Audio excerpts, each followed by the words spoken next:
네, 반갑습니다. 참여연대 집행위원장을 맡고 있는 김경률이라고 합니다.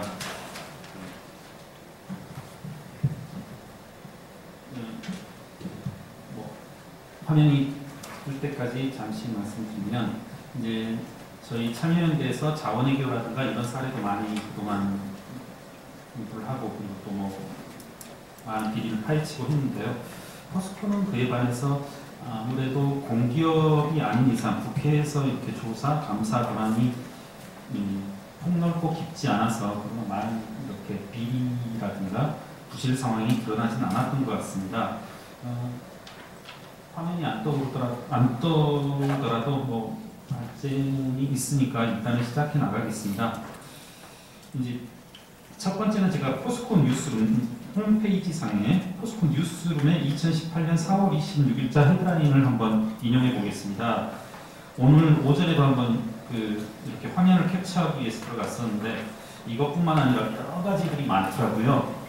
뉴스룸에 이게 이제 인상 깊었던 게 허위 사실을 발표할 경우에는 형사적 고발을 하겠다 이런 거라든가 이런 살벌한 부분들이 많았었는데 한번 4월 26일자를 읽어보면 글로벌 철강사 영업이익률 부동의 1위는 포스코 이렇게 되어져 있고 그 아래 내용도 한번 그대로 읽어보겠습니다. 이 이후로는 포스코에 대한 칭찬은 별로 없을 것 같으니까 포스코 별도 기준 영업이익 1조 159억 원, 영업이익률 13% 기록, 세계 철강업체 대비 높은 수준의 영업이익률 지속, 국내외 철강 경기 회복으로 포스코 실적은 지속 증가될 것으로 전망. 조금 더 읽어보겠습니다. 포스코가 글로벌 철강사 중 가장 높은 수준의 영업이익률을 지속적으로 기록하고 있다. 포스코는 지난 24일 진행된 2018년 2분기 실적 발표회에서 연결 재무제표 기준으로 15조 매출, 1조 5천억 영업이익을 기록했다. 2008년 철강업 호황기 때 20%가 넘는 영업이익률을 기록하고 세계적인 경기 침체와 철강 수요 감소가 지속되는 가운데서도 준수한 수준의 영업이익률을 유지해왔다. 이와 같이 여기 모인 분들의 생각과는 달리 아주 좋은 영업 실적을 지속해왔다. 세계 유수의 업체들과 대비해서도 뒤떨어지지 않는 실적을 창출해내었다는 거고요. 12쪽 표에 보시게 되겠지만 이건 역시 이제 뉴스룸에서 인용한 것입니다. 맞습니다. 보시면 맨 위가 포스코고 그 아래가 이제 세계 유수의 철강 회사로 됩니다. 보시면 의미 있는 차이로 지난 우리가 문제 삼고자 하는 2008년 이래 2016년까지 의미 있는 차이를 두면서 그 영업이익률에서 훨씬 경제 정체보다 상회하고 있습니다. 이게 사실인지 저도 한번 따져봤습니다. 우리의 문제의식과는 다르고 이제 앞서 최영철 변호사님의 문제의식과 좀 다를 수 있었으니까 이게 개별 재무제표인 한 그리고 영업이익을 따지는 한에 있어서는 이제 사실이었습니다. 다시 반복드립니다만 우리 최영철 변호사님은 연결재무제표를 봐주셨는데 개별재무제표 기준으로는 사실이라는 것 그리고 또 영업이익률이라고 하면은 거기까지도 사실이라는 것. 제가 비유를 해보자면 개별과 연결재무제표의 차이는 여러분들 다 잘 아실 테고 영업이익이다, 그리고 당기순이익이다 따지면은 드디어 이제 됐는데요.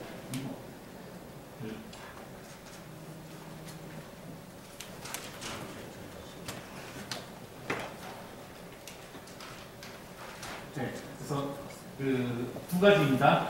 지금 포스코가 우리가 여기에 모이신 분들의 문제의식과 달리 개별 기준으로 그리고 영업이익률로 본다면 상당히 과거 10년 동안 건강하다 이렇게 볼 수 있는데 그러면 이에 반대되는 개별 기준이 아닌 연결 기준 그리고 영업이익률이 아닌 영업이익률 아래 이런 비유가 적합한지 모르겠지만 영업이익률이 튼튼한 상체를 보여준다면 그 하체까지를 함께 본다면 상당히 비관적이었다 이런 것을 이제 한번 볼 수 있을 것 같습니다. 먼저 이쪽을 보시죠. 여기 이렇습니다. 이것은 지금 연결 기준입니다. 연결 기준으로 보시면 영업이익률이 이렇게 급격히 하락했을 뿐만 아니라 앞서 아까 개별 기준으로 봤던 때보다 훨씬 포인트가 낮습니다. 한번 여기서 이제 이런 말씀도 한번 드려볼 수 있을 것 같은데요. 개별 기준보다 연결 기준이 영업이익률이 훨씬 하회하고 있는데 일반적이라면 연결 기준이 개별 기준보다 영업이익률이 당연히 상회해야 됩니다. 일반적이라면. 제가 그 이유를 깊이 설명드리기는 조금 적합한 자리는 아닌 것 같고, 일반적이라면 우리 자회사들이 나의 영업이익률을 향유하고 우리 생산라인을 향유하고 어떤 시장을 향유하는 거니까, 연결에서는 본래적이라면 개별점유제표 기준보다 영업이익이 훨씬 상회해야 된다, 이런 거고요. 그 점을 하나 지적하고, 그 다음에 여기선 영업의 손실 항목이 상당히 크다, 이와 같은 차이에서, 물론 이제 법인세 등으로 인한 차이도 있을 수 있겠지만 그것만으로 상향되지 않는 영업이익 대비 실제 당기순이익은 상당히 의미 있는 차이가 있다, 이렇게 지적할 수 있을 것 같습니다. 그러한 결과로 이렇게 포스코가 영업이익을 그동안 지속적으로 경쟁업체에 비해서 상당히 의미 있는 차이로 상회하고 있음에도 불구하고 시장의 평가는 어떠했냐면 이렇습니다. 2007년 당시 76만 원이었던 주가가 2016년에는 그것이 거의 5분의 1포만까지 갔었습니다. 지금 현재 2018년 10월 기준으로는 조금 회복해서 당시에 2007년 말 기준으로는 약 40% 정도 회복했다는 것. 앞서 우리 발제자이신 최영철 변호사님도 지적해 주셨지만 같은 기간 S&P라든가 무디스의 여러 같은 신용 등급은 지속적으로 하락해 왔었다는 것. 냉정한 시장의 평가는 이러했다. 이렇게 결국은 이제 다시 한번 정리하자면 그렇습니다. 포스코가 개별 기준으로 그리고 또 영업이익을 기준으로 본다면 건강하다. 그러니까 자기 할 일만 했다면 회사는 대단히 건강했고 대단히 유망했었고 탄탄한 회사이다. 이렇게 하고 조금 적합한 단어인지 모르겠지만 뻘짓을 하지 않는 이상은 회사는 참 좋았다. 이렇게 말씀드릴 수 있을 것 같습니다. 몇 가지 이제 아까 개별재무제표에 비해서 연결재무제표의 영업이익이 안 좋은 것을 이야기했고요. 그 부분은 이제 뒤에 다시 한번 얘기하겠고, 영업 외 비용 항목, 영업의 손실 항목이 의외로 상당히 큰데요. 몇 가지 항목만 좀 짚고 넘어가겠습니다. 2012년 이후 영업의 비용 중 주요 손상 항목입니다. 일단 제가 손상 차손들만 2012년부터 2017년까지 한번 뽑아봤습니다. 매각 예정자산 손상 차손이어서 합했던 이 6개년 동안 4,350억 원이었고요. 유형자산 손상차손이 5,152억, 무형자산 손상차손이 6,596억 원인데요. 손상차손이 뭐냐 이렇게 한다면 제가 한번 개념정의를 한번 해보겠습니다. 손상차손의 어려운 말일 텐데, 자산의 진부화 및 시장가치의 급격한 하락 등으로 인하여 유무형자산의 회수가능가액이 장부금액에 중요하게 미달되는 경우 그 장부가액과 회수가능가액의 차익을 손상차손으로 처리한다는데요. 들으셔도 좀 어려운 말일 텐데 그런 겁니다. 유형자산을 샀는데 이렇게 이해하시면 됩니다. 유형자산을 예컨대 에쿠스를 1억짜리 주고 샀는데 써봤더니 이거 1억짜리가 아니더라. 한 2천만 원짜리더라. 썩음썩음 하더라. 2천만 원이어서 8천만 원은 손상차손을 계산한다. 이런 의미로 바라보시면 될 겁니다. 그러니까 결국은 투자를 했는데 투자의 실상이 상당히 보잘것없어서 그만큼 감액을 할 수밖에 없었다. 이런 내용인데 그와 같은 가액이 6년 동안 1조 6천억 원에 달하고 있습니다. 그리고 또 하나 이런 핑계 내지는 언급을 한다라면요. 앞서도 말씀드렸지만 국회 같은 곳에서 포스코라는 기업의 자료를 진구할 수 있는 한계가 있어서 여러 가지 한계가 있을 텐데 한번 이런 부분 사소하게 한번 지적해 보겠습니다. 뭐냐면 유형자산 처분 손실이라고 해가지고 5,700억이 계산되어져 있습니다. 그리고 기타 대손상각비라고 해가지고 4,056억 원인데요. 한번 이런 말씀, 전문적인 지식이 필요 없습니다. 유형자산 처분 손실에 대해서 한번 생각해 보시면 저희 회계사들끼리 이렇게 술자리에 사는 얘기가 있는데 유형자산 처분 손실이 대량으로 발생한 회사는 좀 봐야 된다. 비자금을 만들었다든가 분식을 했다든가 이런 걸 눈여겨볼 필요가 있다라고 얘기하는데 그 이유 이렇게 전문적인 지식에 기대지 말고요. 뭐냐면 한번 이렇게 생각해 봅시다. 대표적인 유형자산이 토지 건물이죠. 토지 건물을 여러분 우리나라를 생각해 보자고요. 토지 건물을 팔았는데 손실을 입었다? 쉽게 생각할 수 없는 거죠. 우리나라에서. 그죠? 이런 걸 생각해 보시면 되는 겁니다. 자, 그 다음에 기계장치다, 어떤 시설이다, 생산라인이다 한 걸 팔았을 때 손실이 발생했다? 여러분 쉽게는 손실이 발생할 수 있지 않겠냐 하겠지만 이 대기업이 하청과의 연관관계를 가진 한에 있어서는 이 손실이 쉽게 안 나거든요.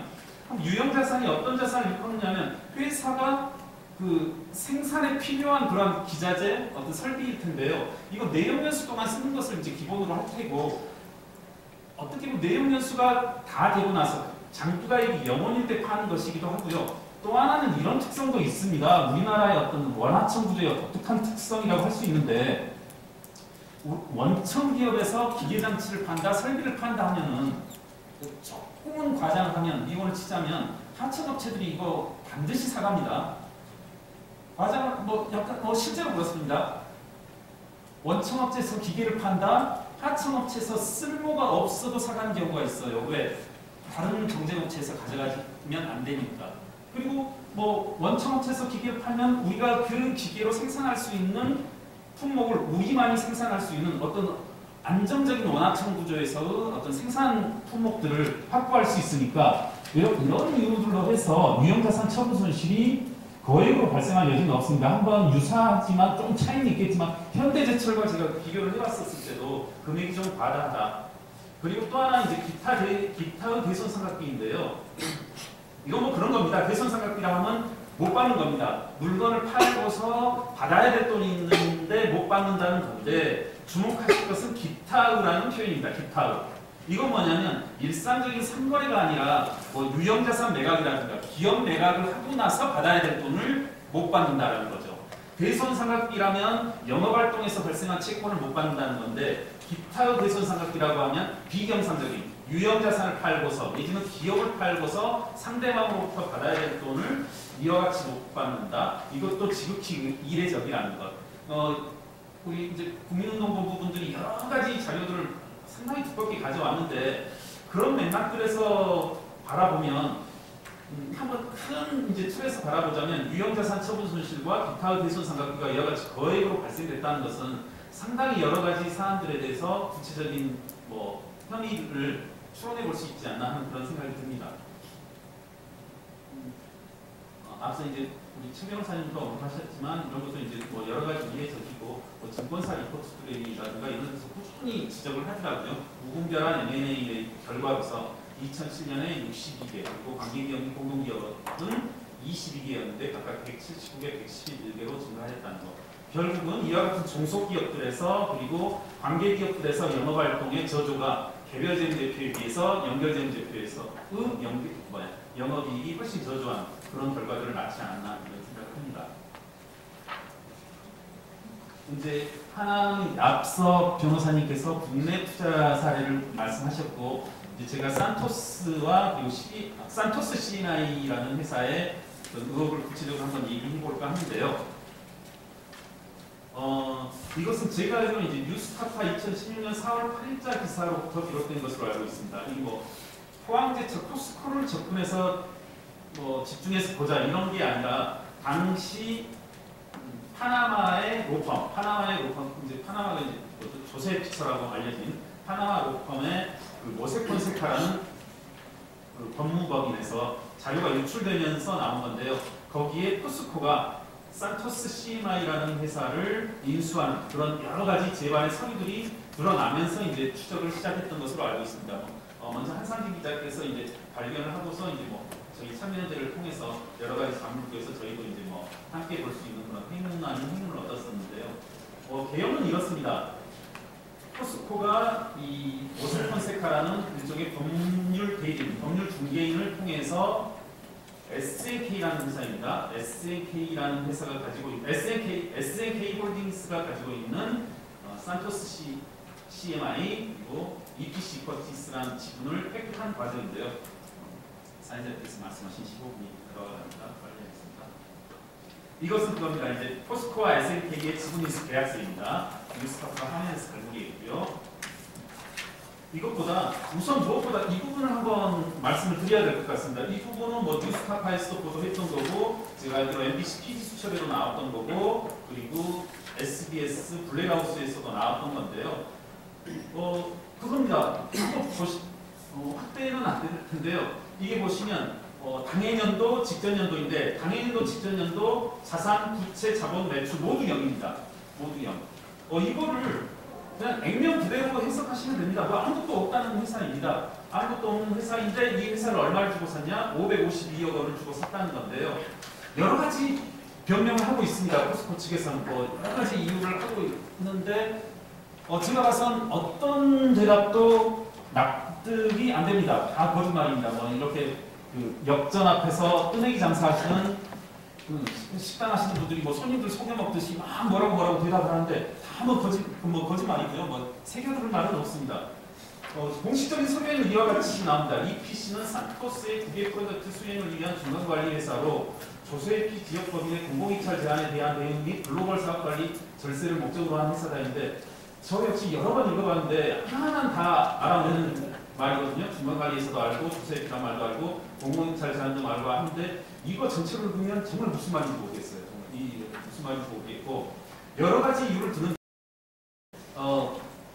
제 생각에는 포스코가 이 뉴스타파가 그리고 MBC가 SBS가 이것이 껍데기뿐인 회사를 552억 원을 주고 인수했다. 이러한 의혹에 대해서 답변을 하는 방법은 아주 간단합니다. 그 포스코 뭐 대관팀도 오신 것으로 알고 있는데 아주 간단합니다. 뭐 이걸 어렵게 설명하실 필요 없어요. 뭐만 보여주시면 되냐면 EPC 이코티스 LLP라는 회사의 감사보고서만 보여주시면 됩니다. 그렇게 하시면 그러니까 아주 간단합니다. 감사보고서 쉽게 구할 수 있고 아마 포스코 담당 회계 담당자의 책상에 꽂혀 있을 겁니다. 그것만 보여주시면 됩니다. 그걸 안 보여주시고 왜 엉뚱한 말씀을 하시는지 좀 노골적으로 말씀드리면 거짓말을 하시는지 좀 도통 이해는 안 됩니다. 여러 가지 서류들에 나온 건데 저도 이제 최근에 우리 국민노동부분들을 통해서 입수를 했는데 당시 인수 당시에 산토스 시마이와 EPC 이코티스의 지분 구조입니다. 이 두 회사를 인수했다는 거고 EPC 이코티스의 주주가 이 문제가 SNK 홀딩스이고 각각 이제 10명의 개인 주주가 있다는 건데 저로선 대단히 황당했던 게 어제 이제 추혜성 의원실 보좌관님과 이제 한번 봤는데 여러 가지 서류가 있더라고요. 한 20쪽 한 거 총 페이지 수로 따지면 한 70페이지가 되는데 산토스 시마이의 자회사가 10개, EPC 이코티스의 자회사가 17개라고 하는데 저 여러 번을 세봤는데 27개 주어도 안 나옵니다. 회사 이름 열거되지도 않고 안 나옵니다. 그리고 이 이사회 부익이 자료라든가 이사회 안건이 그거 있습니다. 이 회사에 550몇 억, 그 다음에 산토스 200몇 억, 총 이제 약 800억을 투자하는 의사결정을 내리는 건데 거기에 이제 산토스 CMI는 어떤 회사이고 매출 구성이 어떻고 EPC는 매출 구성이 어떻고 자산 구성이 얼마다 이런 게 나와야 되는데요. 산토스는 있더라고요. EPC는 어느 하나에도 없습니다.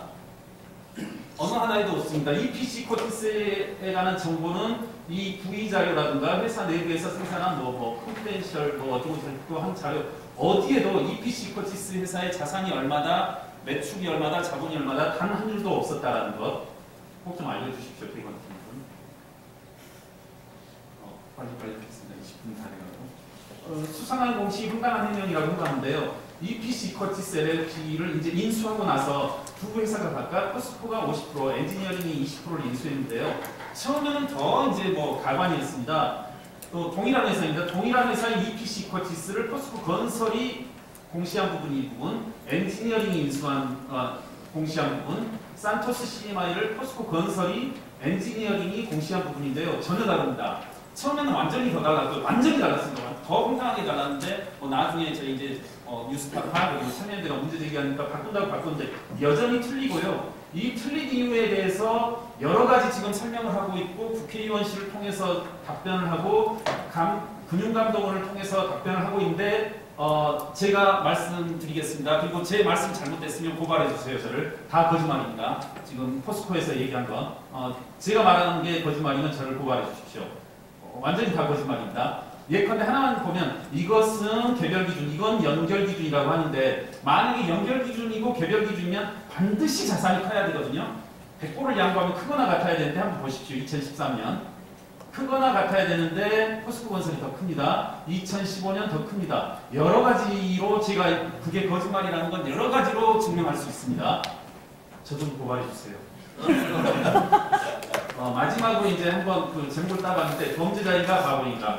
평상시 김남근 변호사님께서 많은 가르침을 주셔서 이렇게 그 많은 경영자들이 자기들이 이제 범죄 행위를 벗어나기 위해선 바보인 것을 입증해야 된다 이런 말을 하는데요. 지금 보면 포스코는 이제 철저히 자신들은 이제 바보로 행동을 하고 있습니다.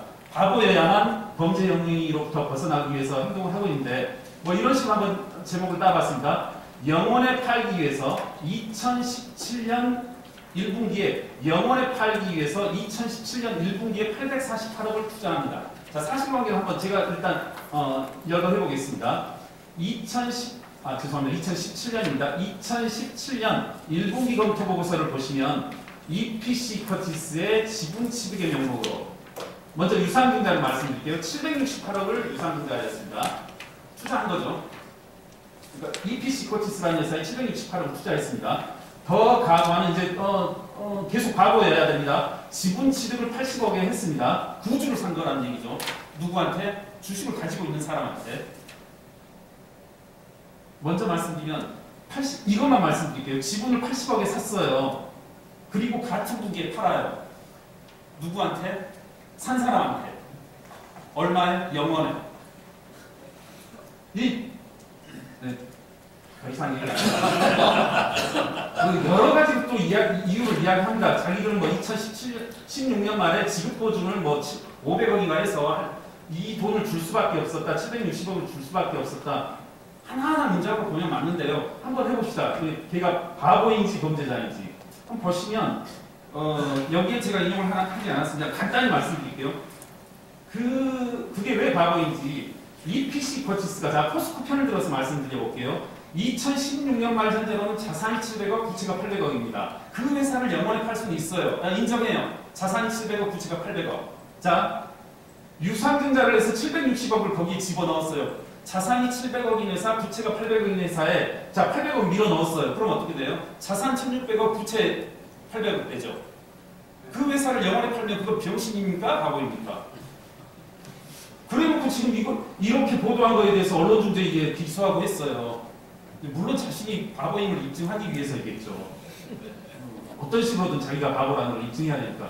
이런 식의 정말 피날레는지 정말 멋있게 장식을 했는데 이래놓고도 지금 뭐 뉴스룸에도 보면 뭐 허위사실을 하면 고발하겠다, 고소하겠다, 사실만 말하자 이렇게 하는데 저도 바랍니다. 사실만 말하는 걸. 네, 이상 마치겠습니다.